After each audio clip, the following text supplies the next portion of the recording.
Հայոց ցեղասպանության 111-րդ տարելիցը նորից բացում է պատմության այն էջը, որը մարդկությունը դեռ ամբողջությամբ չի փակել։ Ծիծեռնակաբերդի լռության մեջ Արարատի ձյունածածկ գագաթների ներքո երեք ծաղիկները՝ կարմիր, կապույտ և նարնջագույն, խորհրդանշում են ոչ միայն Հայաստանի դրոշը, այլև ժողովրդի տոկունությունը, հավատն ու հույսը։ Այսօրը հիշեցնում է ամբողջ աշխարհին, որ արդարությունը չի կորցնում իր ուժը ժամանակի ընթացքում։ Ցեղասպանության ճանաչումը և դատապարտումը մնում են համամարտկային պարտք ընդդեմ ժխտման, ատելության և անտարբերության։ 111 տարին անցել է, բայց հիշողությունը չի մարել։ Այն ապրում է յուրաքանչյուր հայի սրտում, յուրաքանչյուր ծաղկի մեջ, որը դրվում է անմար կրակի առջև։ 24 ապրիլի միշտ իմ ծանր օրս է։ Ես միշտ հիշեմ իմ հորս նկարների մեջ, որ Facebook-ի մեջ են միշտ իրան տեսնիմ ու շատ ծանր օրեր ունեցել իմ հերս մեծացել է ամերիկյան որբանոցը Գյումրիում։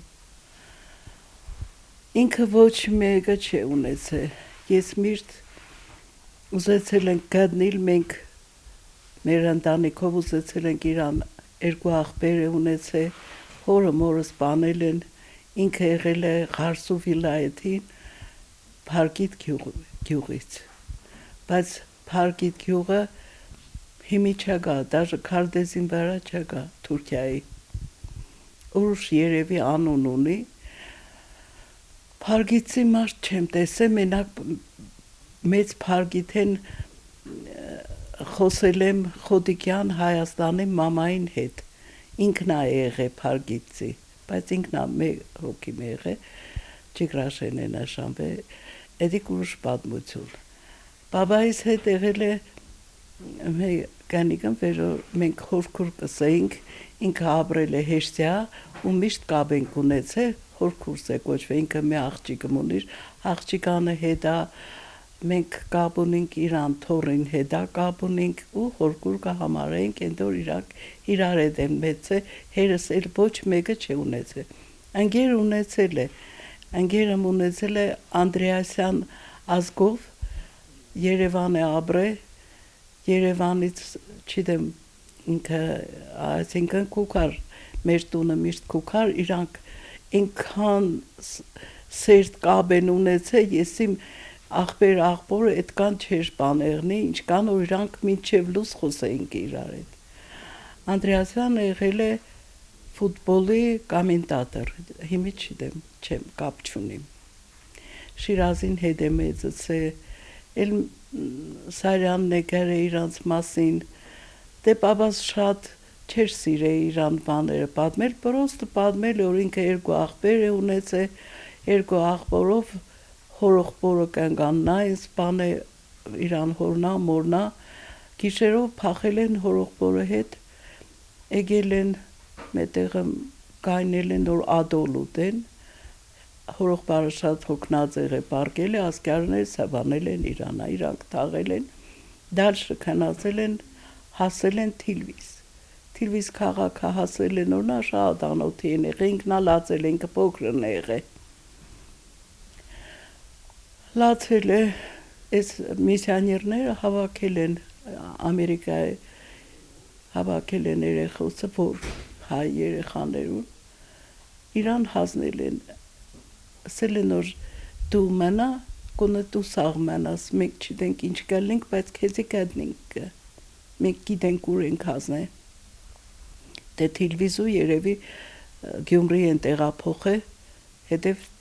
իրանք ախր չեն գտել կամ իրանց հետ որովհետև մի բանը պատահել որ հերս կսեր եթե իրանք ողջալ էին պիտի անպայման ինձ գտնեին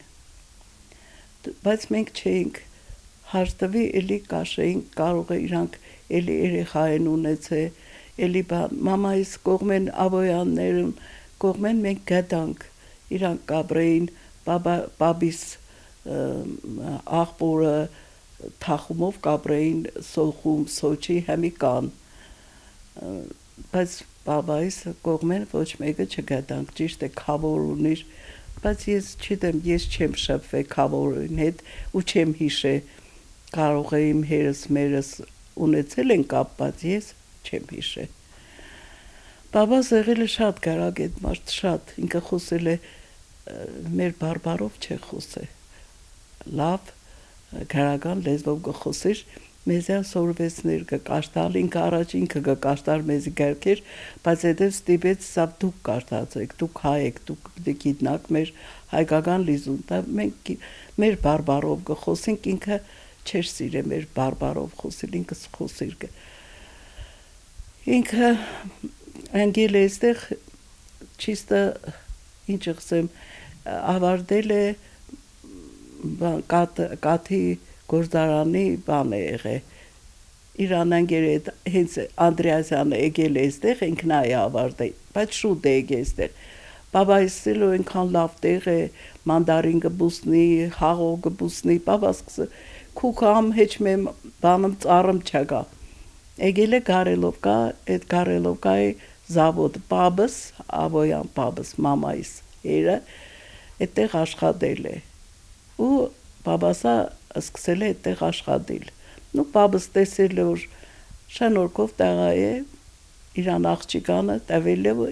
ինքնա մերել է ապրել ենք քանի ընտանիքոր ունենք այստեղ մորքուրներս բաբաս հեչ մեկին չեջոգ է հեչ մեկին երեխաները սաղ իրանց համար մեկ էին մենք իրան աներցակները նույն բանն էինք ինքը вообще չեջոգ է ես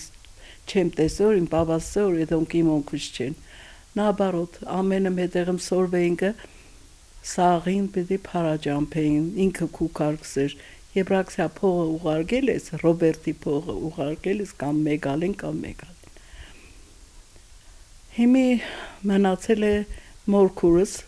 Սոչի կաբրի 96 տարեկան է չգան նա հարս նա մարս չդեմ շատ ծանր բան է բաբայս շատ կմեղկամ մամաս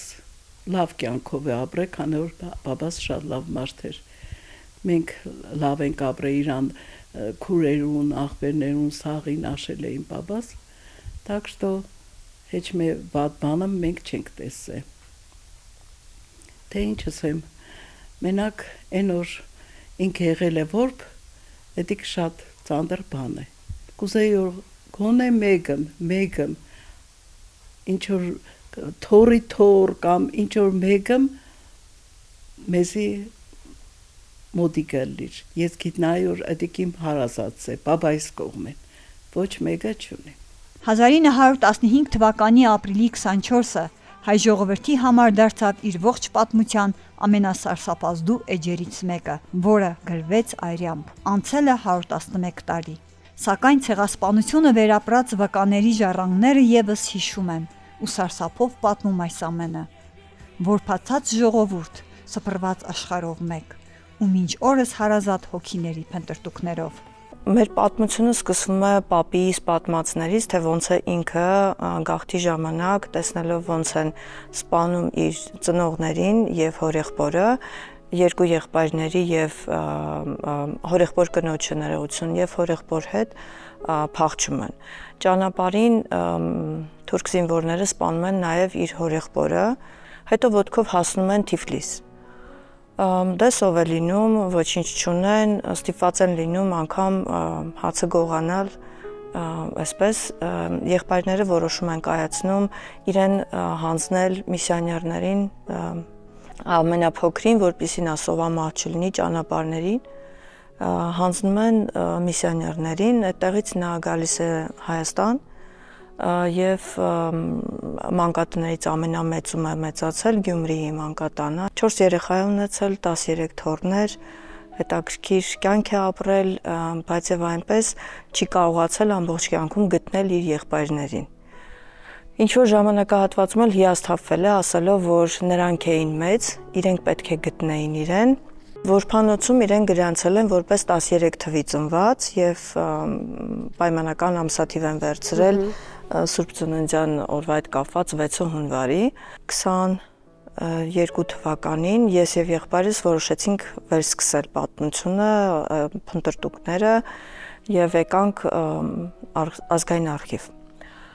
Հորաքույրս 90-ականներին էր ինչ որ բան փորձել գտնել եւ այնտեղից արդեն գիտեինք, որ այդ գյուղում Ղարսի մեծ Փարգիտ գյուղում Հովանիսյան ազգանունով որևէ մեկը չի եղել, բայց այդ անունով եւ հոր եւ մոր անուններով գտանք, որ Տոնոյան ենք։ Մենք նաեւ գտանք արձանագրություն այդ մատյանի մեջ, երկու մեծ մարդ նստած լացում էինք այդ մատյանի վրա։ Երևի մեզ համար հուզական էր, որ պապի իրական ծննդյան օրվանից 112 տարի անց նոր մենք կարողացանք իմանալ մեր իսկական ազգանունը եւ որ ինքը ծնվել է 1910 թվականի սեպտեմբերի 6-ին։ Մենք ունենք երկու վարկած, մեկ վարկած, որ եղբայրներից մեկի անունը եղել է Հովանես, Հովանիսյանն դրել ազգանունը, բայց արխիվում լինելուց հետո մենք հասկացանք, որ կա նաև երկրորդ վարկածը, քանի որ այնտեղ մատյանում գրված էին եւ հոր եւ մոր անունը, Նատոյ Տոնոյան եւ նրա կին ծնողների անունները այդպես են նշված։